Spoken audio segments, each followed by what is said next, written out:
ನಮಸ್ಕಾರ ಎಲ್ಲರಿಗೆ. ಇದೇನಪ್ಪ ಅಂತಂದ್ರೆ ಒಂದು ನಾನು ಯೂಟ್ಯೂಬ್ ಚಾನಲ್ ಸ್ಟಾರ್ಟ್ ಮಾಡ್ಬೇಕಂತ ಮಾಡೀನಿ.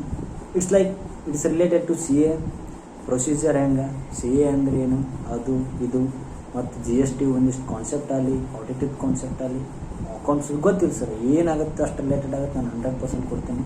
ಎಷ್ಟು ಮಂದಿಗೆ ಹೆಲ್ಪ್ ಆಗುತ್ತೆ ಅಷ್ಟು ಮಂದಿ ರೀಚ್ ಆಗೋಕ್ಕೆ ಟ್ರೈ ಮಾಡ್ತೀನಿ ಸರ್. ಒಂದೇದ್ದು ಅದಾದ್ಮ್ಯಾಗ ಕಂಟೆಂಟ್ ಅಂತ ಹೇಳಿದ್ದೀನಿ ರೀ ನಿಮ್ಗೆ. ನಾ ಎದಕ್ಕೆ ರೀಸನ್ ಚಲೋ ಮಾಡೀನಿ ಅಂತ ಹೇಳ್ತೀನಿ ರೀ. ಏನಾಗತ್ತಪ್ಪ ಅಂತಂದ್ರೆ ನಾನೊಬ್ಬ ಸಿ ಎ ಆಸ್ಪಿರೆಂಟ್ ಇದ್ನಲ್ಲ ರೀ. ಅವಾಗ ಇದ್ದಾಗ ಏನಾಗ್ತಿತ್ತು ರೀ, ನಾನು ಯೂಟ್ಯೂಬ್ದಾಗ ನೋಡ್ತಿದ್ದೆ ರೀ, ವಿಡಿಯೋ ನೋಡೇ ರೆಫರ್ ಮಾಡ್ತಿದ್ದೆ, ಇನ್ನೊಂದು ಮಾಡೇ ರೆಫರ್ ಮಾಡ್ತಿದ್ದೆ, ಎಲ್ಲ ಹಾಕಿತ್ತು ಸರ್.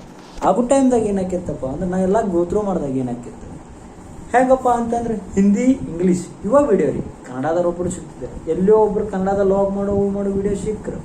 ಆದ್ರೆ ಉತ್ತರ ಕರ್ನಾಟಕದವ್ರು ಒಬ್ರು ಇಲ್ರಿ ಸಿ ಎ ರಿಲೇಟೆಡ್ ಮಾತಾಡೋರು. ಸೊ ನಾ ಸ್ಟಾರ್ಟ್ ಮಾಡೀನಿ ರೀ, ಮಾತಾಡ್ಬೇಕಂತ ಮಾಡೀನಿ. ಎಷ್ಟಾಗುತ್ತೆ ನನಗೆ 100% ಕೊಡ್ತೀನಿ ರೀ. ಇನ್ನೊಂದು ನಾನು ಆರ್ಟಿಕಲ್ಸ್ ಮಾಡತ್ತೀನಿ ರೀ. ಹಂಗೆ ನನಗೂ ಅಷ್ಟು ಟೈಮ್ ಇರಂಗಿಲ್ಲ ರೀ. ಅಂದ್ರೂ ನನಗೆ ಯಾಕಂದ್ರೆ ನನ್ನ ಪ್ಯಾಷನ್ ರೀ ಇದು ಮಾಡೋದು. ಅಂದ್ರೂ ನಾನು ಮಾಡ್ತೀನಿ ರೀ, ಸಪೋರ್ಟ್ ಮಾಡಿರಿ. ಇನ್ನೊಂದು ನಾವು ಸಂತೋಷ್ ದಿನ್ನಿ ಮನೆಯವ್ರು ಅಂತ್ರಿ, ಸಿ ಎ ಫೈನಲಿಸ್ಟ್ ರೀ. ನನ್ನ ಸಿ ಎ ಫೌಂಡೇಶನ್ ಕ್ಲಿಯರ್ ಆಗೈತೆ ರೀ, ಸಿ ಎ ಇಂಟರ್ಮೀಡಿಯೇಟ್ ಕ್ಲಿಯರ್ ಆಗೈತೆ ರೀ, BCom ಮುಗ್ದೈತೆ ರೀ, MCom ಮುಗ್ದೈತೆ ರೀ. ಹೆಂಗಪ್ಪ ಅಂತಂದ್ರೆ ಫಸ್ಟ್ ಅಟೆಂಪ್ಟ್ ಸಿ ಎ ಅಲ್ರಿ. ಹೆಂಗಂದ್ರೆ ಎಕ್ಸ್ಪೀರಿಯನ್ಸ್ ಭಾಳ ಐತೆ ರೀ. ಯಾಕಂದ್ರೆ ಭಾಳ ಮಿಸ್ಟೇಕ್ ಮಾಡೀನಿ ರೀ. ಸೊ ನಿಮಗೆ ಯಾರಿಗೂ ಆ ಮಿಸ್ಟೇಕ್ ಮಾಡಲಾರ ಅಂತ ನೋಡ್ಕೋಬೇಕು ಅನ್ನೋ ಒಂದು ರೀಸನ್ನಿಗೆ ಈ ಒಂದು ಚಾನಲ್ ಸ್ಟಾರ್ಟ್ ಮಾಡೀನಂದ್ರೂ ತಪ್ಪಾಗಿಲ್ಲ ಸರ್. ಸೊ ಇಷ್ಟ ರೀ. ಈ ವಿಡಿಯೋ ಎದಕ್ಕೆ ಮಾಡತ್ತೀನಿ ಅಂತ ಈಗ ಹೇಳ್ತೀನಿ. ಸಿ ಎ ಅಂದ್ರೆ ಏನು ರೀ? ಈಗ ಅಂದ್ರೆ ಕಾಮರ್ಸ್ ಮುಗಿಸಿ ಸಿ ಎ ಮಾಡಬೇಕು. ಇನ್ಫ್ಯಾಕ್ಟ್ ಈಗ ನಮ್ಮ ಕರ್ನಾಟಕ ಬೋರ್ಡಿನ ಸಿ ಎ ಎಕ್ಸಾಮ್ ಮುಗಿದವ್ರಿ ಫೋನ್ ಹಚ್ಚಿದ್ರಿ ಎಲ್ಲರೂ. ಅಂದ್ರೆ 2 ರಿಂದ 3 ಪೇರೆಂಟ್ಸ್ ಕಾಲ್ ಮಾಡಿದ್ರು. ಇಲ್ರಿ ನಮ್ಮ ಮಗಳು ಸಿ ಎ ಮುಗ್ದೈತಿ, ನೀವು ಹಿಂಗೆ ಮೊನ್ನೆ ಸಿ ಎ ಫೈನಲಿಸ್ಟ್ ಆಗಿರಿ, ನೋಡಿ ನಂಗೆ ಗೊತ್ತಾಯ್ತು. ಹೆಂಗೆ ರೀ ಸಿ ಎದ್ದೇನು ರೀ, ಹೆಂಗೆ ಮಾಡಿಸ್ಬೇಕ್ರಿ, ನಮ್ಗೆ ಅದ್ರ ಬಗ್ಗೆ ಸ್ವಲ್ಪ ಹೇಳ್ರಿ ಅಂತ ಹೇಳಿದ್ರು. ಸೊ ಅದ್ರ ಬಗ್ಗೆನ ಮಾತಾಡೋರು. ಸಿ ಎ ಅಂದ್ರೆ ಚಾರ್ಟರ್ಡ್ ಅಕೌಂಟೆಂಟ್ ರೀ. ಅಂದ್ರೆ ಇದು ಏನಂತಂದ್ರೆ ರೀ, ಹಂಗೆ ಹೇಳ್ಬೇಕಪ್ಪ ಅಂತಂದ್ರೆ ಅಂಕಿ ಕೂಡ ಆಟ ಆಡೋದು ಅಂತಾರೆ, ಗೊತ್ತಂದ್ರಿ ಹಂಗೆ ರೀ.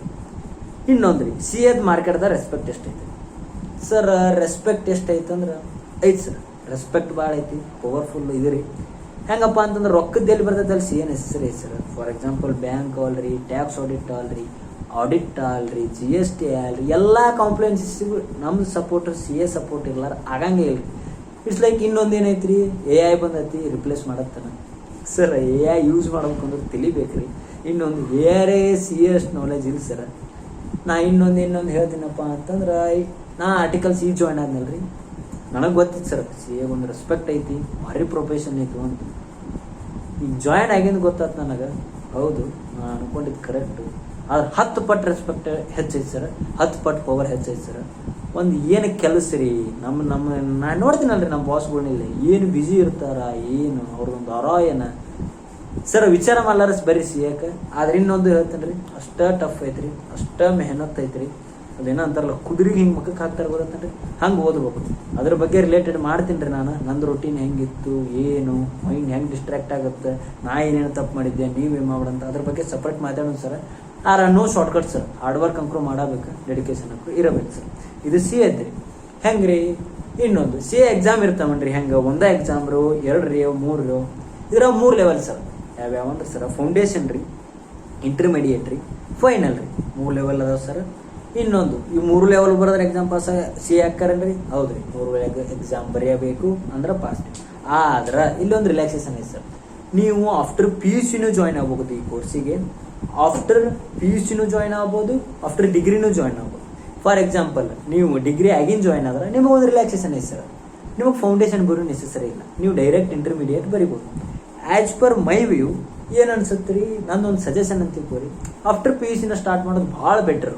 ಯಾಕಂದ್ರೆ ಇನ್ನೊಂದು ಫೌಂಡೇಶನ್ ರೂಟಲ್ಲಿ ಹೋಗೋದು ಭಾಳ ಬೆಟ್ರ್ ರೀ.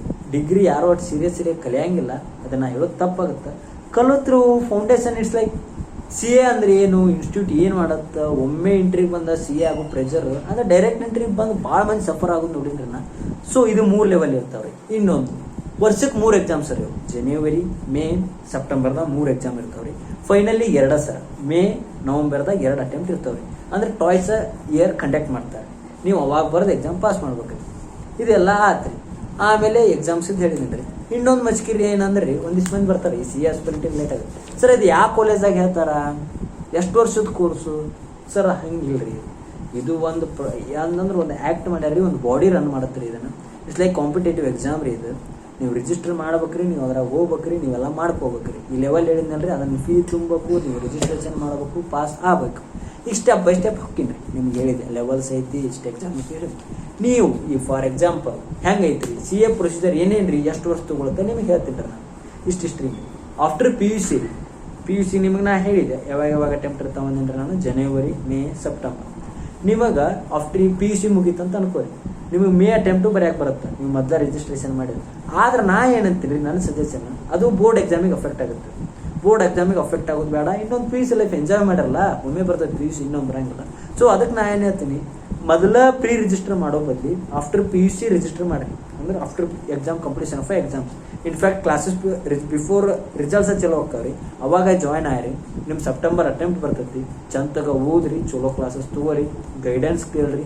ನನಗೆ ಕೇಳ್ಬೇಕು ಅನ್ಸ ನನಗೆ ಕೇಳ್ರಿ, ನಿಮ್ಗೆ ಯಾರು ಗೊತ್ತಿದ್ದವ್ರು ಕೇಳ್ಬೇಕು ಅನ್ಸರ್ ಅವ್ರಿಗೆ ಕೇಳ್ರಿ, ತಗೋರಿ, ಫೌಂಡೇಶನ್ ಓದ್ರಿ. ಇಟ್ಸ್ ಲೈಕ್ ಸೆಪ್ಟೆಂಬರ್ ಬರ್ತೈತಿ. ಅಂದ್ರೆ ಪಿ ಯು ಸಿ ಹೆಚ್ಚು ಕಡಿಮೆ ನಮ್ಮ ಕರ್ನಾಟಕದ ಸ್ಟೇಟ್ದಾಗ ಮಾರ್ಚ್ ಇಲ್ಲ ಏಪ್ರಿಲ್ದಾಗ ಎಕ್ಸಾಮ್ ಮುಗಿತೈತ್ರಿ. ನಿಮಗೆ ಸೆಪ್ಟೆಂಬರ್ ಅಟೆಂಪ್ಟ್ ಸಿಗ್ತೈತ್ರಿ. ಇಲ್ಲಿ 6 ಮಂತ್ ಅನ್ಕೊಡಿ ಸರ್, 6 ಮಂತ್ ಗ್ಯಾಪ್ ಸಿಗ್ತದೆ. ನೀವು ಸೆಪ್ಟೆಂಬರ್ದಾಗ ಎಕ್ಸಾಮ್ ಮುಗಿಸ್ತೀರಿ. ಮುಗಿಸಾನ ಏನಾಗುತ್ತೆ, 1 ತಿಂಗಳು ಮಜಾ ಮಾಡಿರಿ ಸರ್. ಯಾಕಂದ್ರೆ ಭಾಳ ಎಫರ್ಟ್ ಆಗಿರ್ತೀರಿ. ಎಫರ್ಟ್ ಆಗಿ 1 ತಿಂಗಳು ಮಜಾ ಮಾಡಿರಿ. ಅಷ್ಟೊತ್ತಂದ್ರೆ ಇಂಟರ್ ರಿಸಲ್ಟ್ ಬರ್ತೈತಿ. 1.5 ಮಂತ್ ಮ್ಯಾಕ್ಸ್ ಅನ್ಕೋರಿ, ಅಷ್ಟೊಳಗೆ ರಿಸಲ್ಟ್ ಬರ್ತೈತಿ. ಅಷ್ಟರೊಳಗೆ ರಿಸಲ್ಟ್ ಬರೋಕೆ ಏನಾಕತಿ, CA ಇಂಟರ್ಮೀಡಿಯೇಟ್ ಅಂತ್ರಿ. ನೆಕ್ಸ್ಟ್ ಲೆವೆಲಿಗೆ ನೀವು ಪ್ರಮೋಟ್ ಹಾಕಿರಿ. CA ಫೌಂಡೇಶನ್ ಪಾಸ್ ಆಗಿರಲ್ಲ, ಖುಷಿ ಪಡ್ರಿ. CA ಇಂಟರ್ಮೀಡಿಯೇಟ್ದಾಗ ಹೆಂಗೈತೆ ಅಂದ್ರೆ ಫೌಂಡೇಶನ್ ನಿಮ್ಗೆ ಸರ 4 ಸಬ್ಜೆಕ್ಟು. ಈಗ ಇಂಟರ್ಮೀಡಿಯೇಟ್ದಾಗ 6 ಸಬ್ಜೆಕ್ಟ್ ಹೆವಿ ಆಗುತ್ತೆ ಸರ್. ಇನ್ನೊಂದು CA ಫೌಂಡೇಶನ್ ಡಬಲ್ ಐತಿ ಇಂಟರ್ಮೀಡಿಯೇಟ್. ಸೊ ಅದಕ್ಕೆ ಏನು ಮಾಡ್ಯಾರ ಅವರು, ಗ್ರೂಪ್ಸ್ ಅನ್ನು ಡಿವೈಡ್ ಮಾಡ್ಯಾರ ಸರ್. ಅಂದ್ರೆ ಗ್ರೂಪ್ ಅಂದ್ರೆ ಹೆಂಗೆ, 3 ಸಬ್ಜೆಕ್ಟ್ ಒಂದು ಕಡೆ, 3 ಸಬ್ಜೆಕ್ಟ್ ಇನ್ನೊಂದು ಕಡೆ.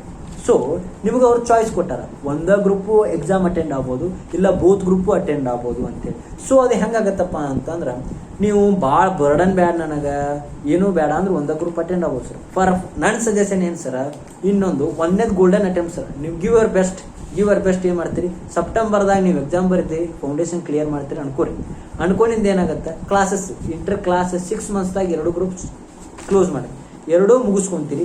2 ಮುಗಿಸ್ಕೊಂಡು 3 ಮಂತ್ದಾಗ ಸೆಲ್ಫ್ ಸ್ಟಡಿ ಮಾಡಿರಿ. ಅಂದ್ರೆ ಆಫ್ಟರ್ 9 ಮಂತ್ ನಿಮ್ದು ಎಕ್ಸಾಮ್ ಇರ್ತದೆ, ಯಾವ ಅಟೆಂಪ್ಟ್ ಬರ್ತದರ ಬರ್ಕೊಬಿಟ್ರಿ. ಆಫ್ಟರ್ 9 ಮಂತ್ಸ್ ಎಕ್ಸಾಮ್ ಬರ್ಕೊಂತೀರಿ. 2 ಗ್ರೂಪ್ ಹೋದ್ರಿ, 2 ಗ್ರೂಪ್ ಬರ್ಕೋರಿ. ಪ್ರಾಪರ್ ಕ್ಲಾಸಸ್ ತೊಗೊಂಡ್ರೆ ನಿಮ್ಗೆ ಆರಾಮ್ಸೆ 2 ಗ್ರೂಪ್ ಕಿತ್ತೀರಿ. ಇದು ನನ್ನ ಸಜೆಷನ್. ಈಗ ಇಂಟರ್ಮೀಡಿಯೇಟ್ ಎಕ್ಸಾಮು ಬರೋದ್ರಿ. ನೀವು ಆಫ್ಟರ್ ಇಂಟರ್ಮೀಡಿಯೇಟ್ ಎಕ್ಸಾಮ್ ಏನು ಮಾಡಬೇಕು, ನಿಮಗೆ ಆರ್ಟಿಕಲ್ಸ್ ಜಾಯ್ನ್ ಆಗೋದಿರುತ್ತೆ ನೆಕ್ಸ್ಟ್ ಪಾಸ್ ಆಗ. ಆದ್ರೆ ನಮ್ಮ ICAದಾರ ಏನು ಮ್ಯಾಂಡೇಟರಿ ಮಾಡ್ಯಾರ ಅಂತಂದ್ರೆ, ಬಿಫೋರ್ ಜಾಯ್ನಿಂಗ್ ಆರ್ಟಿಕಲ್ಸ್ ನೀವು IT ಓರಿಯೆಂಟೇಷನ್ ಅಂತ ಪ್ರೋಗ್ರಾಮ್ ಅದಾವ ಸರ್. 15 days program. ಇವನ್ 2 ನೀವು ಕಂಪ್ಲೀಟ್ ಮಾಡ್ಬೇಕು. ನನ್ನ ಸಜೆಷನ್ ಏನು, ಬಿಫೋರ್ ರಿಸಲ್ಟ್ ಆಫ್ಟರ್ ಎಕ್ಸಾಮ್ಸ್ ಏನೊಂದು ಗ್ಯಾಪ್ ಇರ್ತದಲ್ಲ, ಅವಾಗ ಮುಗಿಸ್ಕೊಂಡ್ಬಿಡನೆ ಏನಾಗುತ್ತೆ ನಿಮ್ಗೆ, it's like after 4 to 5 completion of 2 batches. ಇದೇನು IT ಓರಿಯೆಂಟೇಷನ್ ಬ್ಯಾಚ್ ಕಂಪ್ಲೀಟ್ ಆಗುತ್ತೆ ನಿಮ್ದು, ಅದಾಗ ಮ್ಯಾಕ್ಸಿಮಮ್ 8 ಡೇಸ್ ಒಳಗೆ ನಿಮ್ಗೆ ರಿಸಲ್ಟ್ ಬಂದ್ಬಿಡ್ತೈತಿ. 8 ಡೇಸ್ ಒಳಗೆ ರಿಸಲ್ಟ್ ಬರೋಕೆ ಆರ್ಟಿಕಲ್ಸ್ ಜಾಯ್ನ್ ಆರಿ. ಆರ್ಟಿಕಲ್ಸ್ ಅಂದ್ರೆ ಏನು ಅಂತ ಕೇಳ್ಬೋದು ನಿಮಗೆ. ಆರ್ಟಿಕಲ್ಸ್ ಅಂದ್ರೆ ಹೆಂಗೆ ಅಂದ್ರೆ ಸರ, ಈಗ ಒಬ್ಬ ಎಕ್ಸಿಸ್ಟಿಂಗ್ CA ಇರ್ತಾರಲ್ಲ, ಅವ್ರ ಅಂಡರ್ ನೀವು 2 ವರ್ಷ ಪ್ರಾಕ್ಟಿಕಲ್ ಟ್ರೈನಿಂಗ್ ಕಂಪಲ್ಸರಿ ಮಾಡಬೇಕು. ಕಂಪಲ್ಸರಿ ಒಬ್ಬರ ಅಂಡರ್ ನೀವು 2 ವರ್ಷ ಮಾಡಬೇಕು. ಅದಕ್ಕೆ ಆಪ್ಷನ್ ಇಲ್ಲ ಸರ್. ಅದು ಆಗಿಂದನೇ ನೀವು ಫೈನಲ್ ಎಕ್ಸಾಮ್ ಬರೆಯೋಕೆ ಅಲೋ ಮಾಡ್ತಾರೆ. ಒಂದು ಫೈನಲ್ ರಿಜಿಸ್ಟರ್ ಆರ್ಟಿಕಲ್ಸ್ ನೀವು ಕೇಳ್ಬೋದು, ಎಲ್ಲಿ ಮಾಡ್ಬೋದು ಸರ್, ಯಾವ CA ಹೆಂಗೆ ಏನು, ಅದು ಒಂದು ಬ್ರಾಡ್ ಸಬ್ಜೆಕ್ಟ್ ಐತೆ ಸರ್. ಅದ್ರಾಗ mid size, small size, top 4 ಅಂತ ಐತೆ ಸರ್. ಅದು ನಿಮ್ದು ಫ್ಯೂಚರ್ದಾಗ ನಿಮ್ಗೆ ಏನು ಪ್ಲಾನ್ ಐತಿ, ಎಲ್ಲಿ ಸೆಟ್ಲ್ ಆಗೋದೈತಿ, ಏನೈತಿ, ಅದ್ರ ಬಗ್ಗೆ ಏನೋ ಬೇಕಾದ್ರೆ ಇನ್ನೊಂದು ಸಪ್ರೇಟ್ ವಿಡಿಯೋ ಮಾಡ್ತೀನಿ ಸರ್. ಈಗ ಅದನ್ನ ಹೇಳ್ಕೊಂತ ಕುಂತ್ರೆ ಲಾಂಗ್ ಆಗುತ್ತೆ ಸರ್. ಸೊ ಆರ್ಟಿಕಲ್ಸ್ 2 ವರ್ಷ ಜಾಯ್ನ್ ಹಾಕಿರಿ ಸರ್ ನೀವು. ಇದು ಆಗೋಕ್ಕಿಂತ ಮೊದಲು ಅವ್ನು 2 ಮುಗಿಸ್ರಿ, ನೆಕ್ಸ್ಟ್ ಪಾಸ್ ಹಾಕಿರಿ. ಯಾಕಂದ್ರೆ ಮೆಹನತ್ ಮಾಡಿರಿ, ಓದಿರಿ. ಸೊ ಅದಾಗನ ಆರ್ಟಿಕಲ್ಸ್ ಜಾಯ್ನ್ ಆದ್ರಿ ಸರ್, 2 ವರ್ಷ ಮುಗಿಸ್ತೀರಿ. ಸೊ ನಿಮ್ಗೆ ICAದಾರ 2 ವರ್ಷ ನೀವು ಹೆಂಗೆ ಆರ್ಟಿಕಲ್ಸ್ ಅಷ್ಟ ಮಾಡ್ತೀರಿ, ನಿಮ್ಗೆ ಒಂದು ಬೇರೆ ಏನಾರ ಪ್ರೆಸರ್ ಕೊಡ್ಬೇಕಲ್ಲ. ಅದಕ್ಕೆ ಇಲ್ಲಿ ಏನು ಮಾಡ್ಯಾರ, SPOM ಅಂತ ಎಕ್ಸಾಮ್ ಮಾಡ್ಯಾರ ಸರ್. ಅಂದ್ರೆ ಇದ್ರಾಗೂ 4 ರೀ, ಮತ್ತು ABCD ಅಂತ. CD ಈಸಿ ಇರ್ತಾವ ಅಂತ ಕೇಳ್ಪಟ್ಟಿನಿ ಸರ್. ABನೂ ಈಸಿ ಇರ್ತಾವ ಕಂಪೇರಿಟಿವ್ಲಿ, ಆದ್ರೆ CD ಕಂಪೇರ್ ಮಾಡಿದ್ರೆ ಸ್ವಲ್ಪ ಟಫ್ ಅಂತಾರೆ ಸರ್. ಕೋರ್ ಸಬ್ಜೆಕ್ಟಿಗೆ ಕಂಪೇರ್ ಮಾಡಿದ್ರೆ ABನೂ ಈಸಿನಿ ಸರ್. ಆದಷ್ಟು ಜಲ್ದಿ ಏನು ಮಾಡ್ತಿರಲ್ಲ, ಆಫ್ಟರ್ ಜಾಯ್ನಿಂಗ್ ಆರ್ಟಿಕಲ್ಸಿಪ್ ನೀವು ಆರ್ಟಿಕಲ್ಸಿಪ್ ರಿಜಿಸ್ಟ್ರೇಷನ್ ಏನು ಮಾಡ್ಕೊಂತೀರಿ, ಫೈನಲ್ ರಿಜಿಸ್ಟ್ರೇಷನ್ ಮಾಡ್ಕೋಬೇಕು ಸರ್. ಮತ್ತಿದ್ರೆ ಇವನ್ನೆಲ್ಲ ಏನು ಮಾಡ್ಕೊಂತಿರಲ್ಲ, ಮಾಡ್ಕೊಂಡು ಆದಷ್ಟು ಜಲ್ದಿ ಇವ್ನ 4 ಮುಗಿಸ್ಕೊಂಬಿಡ್ರಿ. 4 ಮುಗಿಸ್ಕೊಂಡ್ರೆ ಏನಾಗತ್ತಂದ್ರೆ ನಿಮ್ಗೆ ದೊಡ್ಡ ಪ್ಲಸ್ ಇದೆ, ಎಷ್ಟು ಜಲ್ದಿ ಮುಗಿಸ್ಕೊಂತೀರಿ. ಸೊ ನೀವೇನು ಮಾಡ್ತೀರಿ, ಫಾರ್ಮ್ 4 ABCD ಎಕ್ಸಾಮ್ ಅದಾವಲ್ಲ, ಅವ್ನು ಆದಷ್ಟು ಜಲ್ದಿ ಬರ್ಕೋರಿ. ಅದಾಗನೇ ಏನು ಮಾಡ್ತೀರಿ ನೀವು, MCS ಅಡ್ವಾನ್ಸ್ ITT ಅಂತ ಸರ್. ಏನು ನಾಳೆ ಓರಿಯೆಂಟೇಷನು ITT ಅಂದ್ಮೇಲೆ ಸರ್, ಅದ್ರ ನೆಕ್ಸ್ಟ್ ಲೆವೆಲ್ ರೀ ಇದು. ಅದನ್ನ ಈಗ ಏನು ಮಾಡ್ತಾರೆ ಇವರು, ನಿಮಗೆ ಇದನ್ನು ಮಾಡಿದನ ಫೈನಲ್ ಅಟೆಂಪ್ಟ್ ಬರೆಯೋಕೆ ಅಲೋ ಐತೆ ಸರ್. ಸೊ ನನ್ನ ಸಜೆಷನ್ ಏನು, ಆರ್ಟಿಕಲ್ಸ್ ಮುಗಿಸ್ತೀರಿ ಆಫ್ಟರ್ 2 ಇಯರ್ಸ್ ಆಗ ನಾನು ನೆಕ್ಸ್ಟ್ ಅಟೆಂಪ್ಟ್ ಜಾಯ್ನ್ ಅಂದ್ರೆ 1 ತಿಂಗಳದೊಳಗೆ ಇವು ಮುಗಿಸ್ಕೊಂಡ್ಬಿಡ್ರಿ. ಅಟ್ಲೀಸ್ಟ್ ನೀವು ಮೈಂಡ್ ಫ್ರೀ ಆಕಿ. ಅದಾದ ಮ್ಯಾಗ 6 ಮಂತ್ಸಿಗೆ ನಿಮ್ದು ಯಾವ್ದು ಅಟೆಂಪ್ಟ್ ಬರ್ತೈತಿ ಅದರಾಗ ನೀವು CA ಫೈನಲ್ ಎಕ್ಸಾಮ್ ಬರಿಬೋದು ಸರ್. ಇಷ್ಟ ಐತೆ ಸರ್. ಏನೇನು ಹೇಳ್ರಿ, ಇನ್ನೊಂದು ಲಾಸ್ಟ್ ಕನ್ಕ್ಲೂಡ್ ಮಾಡಿಬಿಡ್ತೀನಿ ಸರ್. ಭಾಳ ಗುದ್ದಾಡಿದ್ ಅನ್ಸುತ್ತೆ ನಾನು. ಸಾರಿ, ಫಸ್ಟ್ ವಿಡಿಯೋ ಐತ್ರಿ, ಡೈಜೆಸ್ಟ್ ಮಾಡ್ಕೊರಿ. ನೆಕ್ಸ್ಟ್ ವಿಡಿಯೋದಾಗ ಇನ್ನೂ ಬೆಟರ್ ಮಾಡಕ್ಕೆ ಟ್ರೈ ಮಾಡ್ತೀನಿ. ಇಷ್ಟ ರೀ, 3 ಲೆವೆಲ್, ಫೌಂಡೇಶನ್, ಇಂಟರ್, ಫೈನಲ್. ಫೌಂಡೇಶನ್ಗೆ ಆಫ್ಟರ್ PUC ಬರಿತೀರಿ, ಒಳ್ಳೆ ಫೌಂಡೇಶನ್ ಕ್ಲಿಯರ್ ಆಗೋಣ. ಇಂಟರ್ಮೀಡಿಯೇಟ್ ಎಕ್ಸಾಮ್ ಬರೀತೀರಿ. ಇಂಟರ್ಮೀಡಿಯೇಟ್ ಯಾವಾಗ ಬರೀತೀರಪ್ಪ, ಇಂಟರ್ಮೀಡಿಯೇಟ್ ಜಾಯ್ನ್ ಆಗೋಣ. ಒಳ್ಳೆ ಎಕ್ಸಾಮ್ಗೆ 2 ವರ್ಷ ಆರ್ಟಿಕಲ್ಸ್ ರೀ. ಆರ್ಟಿಕಲ್ಸ್ ಆಗೋಣ 6 ತಿಂಗಳಿಗೆ ಫೈನಲ್ ಎಕ್ಸಾಮ್ ನಿಮ್ದು ಯಾವ್ದು ಇರ್ತದೆ. ಇಷ್ಟ sir. Thank you very much. Santosh Didimani here. Bless me, support me.